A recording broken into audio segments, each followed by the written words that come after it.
Hello, and welcome to Modern Skills in English.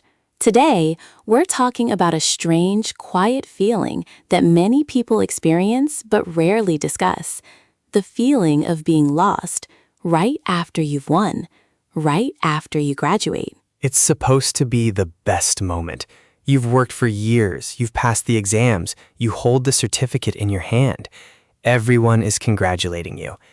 But then you wake up the next Monday morning, and there's just silence.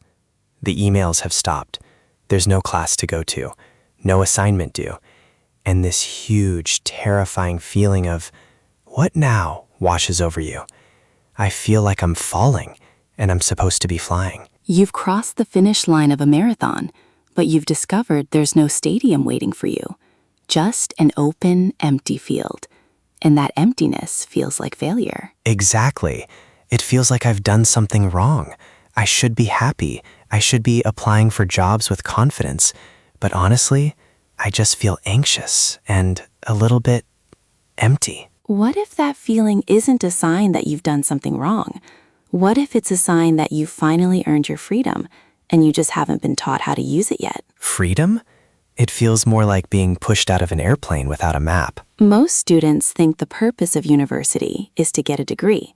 That sounds logical, but it's not quite right. The university system is designed to do one thing extremely well: prepare you for more university. It gives you a clear path, clear rules, and a clear reward system. Grades, yeah. A good grade meant I was on the right track. A bad grade meant I needed to study harder. It was simple. It was. But life after university operates on a completely different system. The problem isn't that you're suddenly lazy or directionless. The problem is that the entire structure that held up your world for the last 4, maybe even 16 years has disappeared overnight. The feeling of being lost isn't a personal failure. It's the completely normal result of a system change. But everyone else seems to be handling it. They're posting about their new jobs, their exciting plans. I feel like I'm the only one sitting at home staring at the ceiling. This is the first trap: comparing your private reality with someone else's public announcement. For years, you were told that graduation was the goal, the finish line. It was. Everything, every late night studying, every stressful exam, it was all to get to that one day. And that's a powerful story, but it's a myth. It makes you believe that life is a race, and once you cross that line, you've succeeded. The reality is, when you cross the finish line of graduation, you realize it was just the end of the first lap. And now the track is empty, the crowd is gone, and you have to decide where to run next and why. That moment is a major life transition. A transition, not a finish line. That feels a little better, but also scarier. If it's not the end, then what is it? It's the beginning of a new design project, and you are the designer. For your whole life as a student, you weren't just studying. Your life was supported by 3 invisible pillars, given to you for free by the education system. Pillars? What do you mean? It just felt like school. The first pillar was structure. Your day was organized for you. You had a timetable: classes at 9 a.m., a lab at 2 p.m., an essay due on Friday. Your weeks, months, and years had a rhythm. You didn't have to invent it. That's true. I never had to think about what to do on a Tuesday morning. The university decided for me. Now the whole day is just a blank page, and I don't know what to write on it. The second pillar was identity. If someone asked you, "What do?" you had a simple, respectful answer: "I'm a student," or "I'm studying engineering." It was a clear label that told you and the world who you were. And now when people ask, I don't know what to say. I'm a graduate? It sounds like I'm unemployed. It feels weak. My identity was tied to being a student, and now that's gone. And the third pillar, maybe the most important one, was community. Your friends, your classmates, your professors, they were all there. You were surrounded by people who were going through the exact same struggles at the exact same time. You could turn to the person next to you in the library and complain about the same exam. That community was automatic. I miss that so much. My friends are all moving to different cities, starting different jobs. The group chat is getting quieter. I feel alone in this. So you see, the feeling of being lost isn't just about not having a job. It's the sudden, simultaneous collapse of your structure, your identity, and your community. The entire scaffolding that held your life together has been removed. Of course you feel like you're falling. Anyone would. Wow. I never thought of it like that. I just thought, I need to get a job and then I'll feel better. That's the most common response.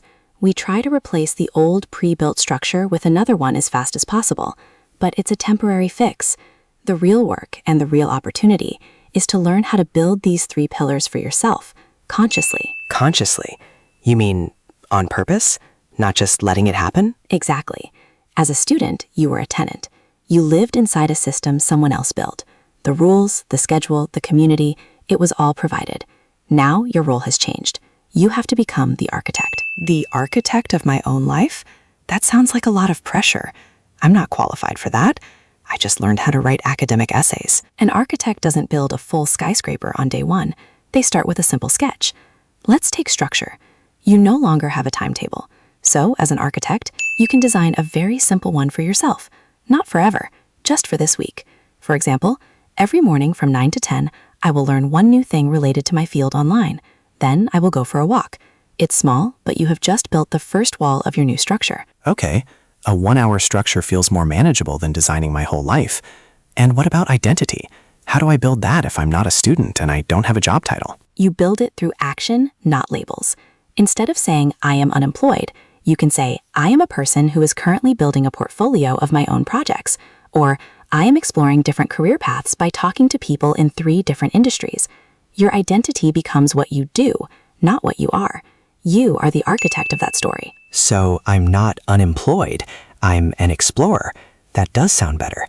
But the community part feels the hardest. How do you build a community when everyone is busy and far away? You start small and you act with intention. Instead of waiting for friends to be available, you could join one local group based on a hobby you have, a hiking club, a book club, a coding group. Or you could schedule one video call a week with a university friend, not just to chat, but to talk about your goals and keep each other accountable. It won't feel like the old university common room. It will feel different, but it will be a community you built yourself. That makes sense, but it still feels hard. If this is all true, why do even the most successful students, the ones who get great jobs right away, still sometimes feel this way? I have a friend who started her dream job and she told me she still feels a bit lost. That's a brilliant question. It's because even a great job only replaces one of the pillars, structure. It gives you a place to be from 9 to 5. It might give you a partial new identity, like software engineer, but it often doesn't automatically provide a deep sense of community, and the identity can feel borrowed. You're an employee of a company, but who are you? You still have to do the architect's work of building a life outside of your job description. No company can do that for you. So even if you find a new building to live in, you still have to furnish the rooms yourself. Beautifully put. And you don't have to get the design right on the first try. This is the most important part. School teaches you that there is a right answer and a wrong answer. You pass or you fail. Life as an architect is not like that. It's an iterative process. You try a routine for a week. Does it give you energy? If yes, keep it. If no, change it. You try joining a club. Do you like the people? If yes, go again. If no, try a different one. Each action is not a final exam. It's a small experiment. The goal isn't to pass. It's to gather information about what works for you. So the feeling of being lost isn't a sign I'm failing. It's a sign that I'm in the design phase. The pressure isn't to build the perfect house immediately, but just to start sketching. Exactly. The emptiness you feel is not a void. It is a design studio, and your only job is to start making small marks on the page, to try things. This requires a skill that university rarely teaches. It requires discernment. Discernment, the ability to know what's right for me, not just what's on the test. Yes, this whole transition is about moving from a world of given answers to a world of your own questions. You must consciously choose your structure, your identity, your community. You are the architect, and the process is iterative. It's slow, it's sometimes messy, but it's how you build a life that is truly your own, not one that was assigned to you. So I don't need a 5-year plan written in stone. I just need a this-week plan, a small experiment. Maybe just a today sketch. A sketch? Okay, I can do that.